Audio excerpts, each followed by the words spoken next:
Assalamualaikum warahmatullahi wabarakatuh. Sebelumnya terima kasih karena telah menonton video ini. Saya Hadria Hafid, NIM 20028AF, kelas reguler A, Akademi Farmasi Masih Makassar. Nah, pada video ini saya akan membahas 5 modul yang telah saya kerjakan. Pada modul pertama, mengkaji literatur penyakit. Pada modul kedua, observasi lapangan. Pada modul ketiga, inventarisasi tanaman obat. Pada modul keempat, mengkaji tanaman obat. Dan pada modul kelima, rancangan inovasi. Nah, sebelum kita membahas lebih jauh, mari kita mengetahui terlebih dahulu apa itu etnofarmakologi. Jadi, etnofarmakologi adalah kajian tentang pemanfaatan tumbuhan pada etnik tertentu yang digunakan sebagai pengobatan. Pada modul 1, saya mengkaji suatu penyakit, yaitu batuk. Alasan saya mengkaji penyakit ini adalah karena penyakit ini adalah sangat umum di Indonesia, baik mulai dari anak-anak sampai lansia. Modul 1 meliputi pengertian, penyebab, gejala, pengobatan secara modern dan tradisional, serta senyawa metabolik yang terkandung pada tanaman lain. Apa itu batuk? Jadi, batuk merupakan upaya pertahanan paru terhadap berbagai rangsangan yang ada dan refleks fisiologis yang melindungi paru dari trauma mekanik, kimia, dan suhu. Artinya, ini adalah refleks yang normal. Sebenarnya, batuk ini berfungsi untuk membersihkan tenggorokan dan saluran nafas, atau dengan kata lain, refleks ini melindungi tubuh dari benda-benda asing yang masuk ke saluran nafas. Apabila ada suatu yang asin di saluran nafas, maka hal itu dapat terangkat dengan batuk, sehingga ini sangat membantu untuk mengeluarkan benda asing tersebut. Tetapi bila berlebihan tentu sangat mengganggu. Selanjutnya, penyebab batuk yaitu kebiasaan merokok, sering terkena asap rokok, infeksi saluran pernapasan, dan paparan polusi lingkungan batuk. Selanjutnya, ada pun gejala batuk, yaitu demam, hidung meler, sakit tenggorokan, dan sesak nafas. Contoh beberapa obat modern batuk itu Vicks Formula 44, Acetylcysteine, Conidine, dan Ambroxol. Contoh obat herbal batuk yaitu daun binahong, jeruk nipis, dan daun jintan. Selanjutnya modul kedua. Observasi ini saya lakukan pada masyarakat Paraloe. Berikut videonya. Assalamualaikum warahmatullahi wabarakatuh. Baiklah, ini adalah Ibu Intan, salah satu warga Paraloe yang akan saya beri beberapa pertanyaan. Baiklah Bu, langsung saja pertanyaan pertama.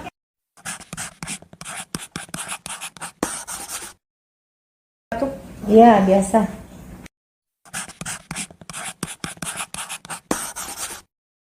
Biasanya masyarakat Paranglo itu kebanyakan menggunakan ramuan tradisional seperti ketika dia batuk menggunakan jahe. Terus dia juga biasa menggunakan daun yana dan jeruk nipis.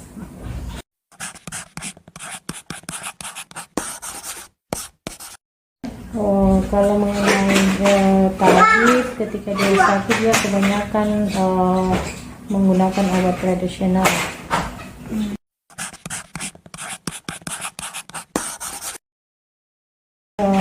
Kalau mengenai tabib tidak ada ya, tapi mereka kebanyakan mengarah ke obat tradisional.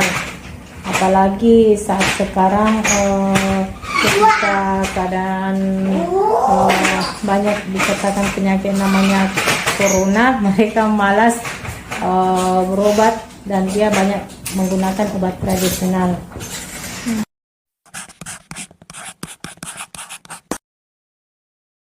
Saya rasa tidak.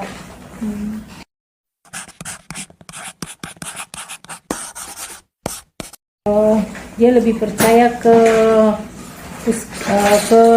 ramuan, sehingga dia mau mengelola sendiri ramuan tersebut.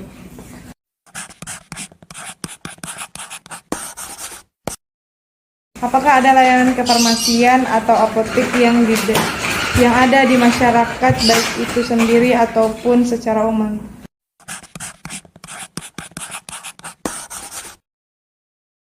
Pelayanan kesehatan ada ya, namanya puskesmas.